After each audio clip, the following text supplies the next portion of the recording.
கேவலமான அந்த பாட்டை பார்த்துக்கிட்டு அவ உதரெல்லாம் கடிச்சுக்கிட்டு ஊ ஈன்னு சொல்றல நண்பர்களை, இதை விட மோசமான அடிக்ஷன் இந்த சமூகத்தில் இருக்கான்னு கேட்குறேன். கொட்டுக்கலிக்கு பேசிட்டான். வேற என்ன தலைவர்கள்லாம் நடிக்கிற படத்தையே போய் பேச முடியும்?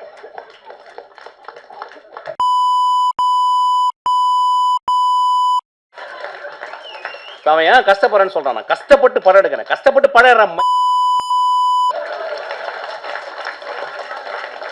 தம்பி அழுகுனவனே அவன் அழுது கட்டுறான்.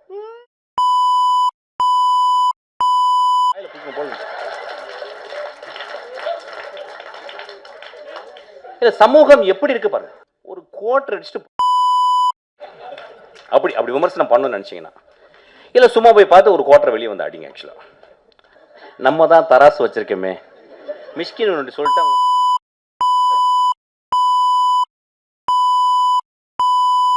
நீ திட்டி திட்டி 25வது வருஷத்துக்கு இவனுக்கு ரசிகர் மன்றம் ஆயிடுவீங்க. நீங்க அது நடக்கும். கண்டினியூஸா தான் பண்ணிக்கிட்டு இருக்கேன். அப்ப நீங்க இங்க இருக்க ஜெனரேஷன், நியூ ஜெனரேஷன் என்ன பாக்குறாங்க, நடிப்பு அப்படின்னா என்னன்னு ஒரு எழவே தெரியலங்க.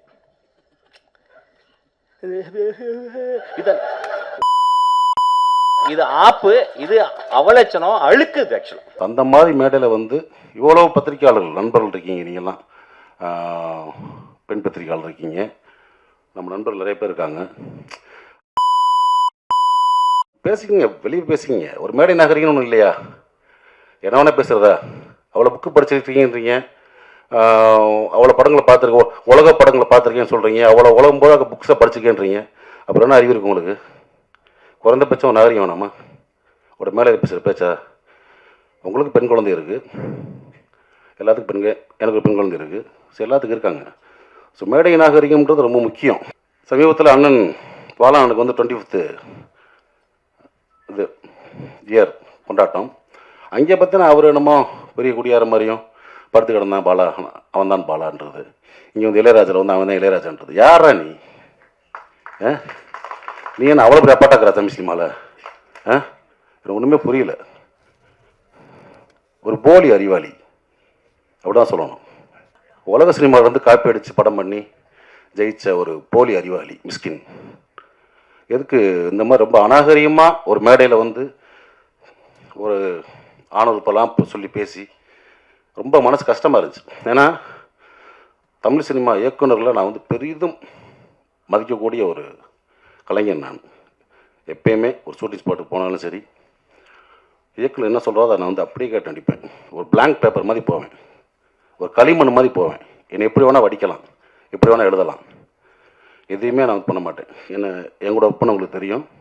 வெளிநாட்டு படங்களுடைய முகத்தில் அதனுடைய ஷார்ட்ஸை காப்பி பண்ணி, சீன்ஸை காப்பி பண்ணி ஜெயிச்ச ஆள்.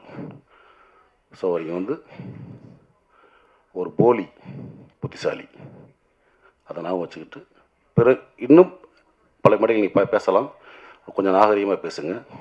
ஏன்னா நீங்கள் உட்காந்துருக்க மேடைகளில் பெரும் பெரும் கலைஞர்கள் உட்காந்துருப்பாங்க. அன்றைக்கெல்லாம் மேடையில் சொல்கிறார், வெற்றிமாறனையும் ரஞ்சித் அமீர் இந்த மற்ற குடியார்கள் நீ பார்த்தீங்களா, ஊற்றியா கொடுத்தீங்க, கேவலமாக இல்லையா? அதெல்லாம் எத்தனையோ பேர் குடிக்காமல் இருந்துடலாம், குடிப்பழக்கம் இல்லாதவர்கள் இருக்கலாம். மேடையில் எப்படி 19 சொல்கிறீங்க? ஏற்கனவே சினிமாக்காரனே கிளுகிளுன்னு தான் இருக்குது. பார்க்குற பார்வையே வேறு மாதிரி இருக்குது. இந்த மாதிரி நம்மளே தாழ்த்தி நம்மளே வெளியே அசிங்கப்படுவான்னு நினைக்கிறேன். இது வந்து என்னுடைய மனக்குமுறல்.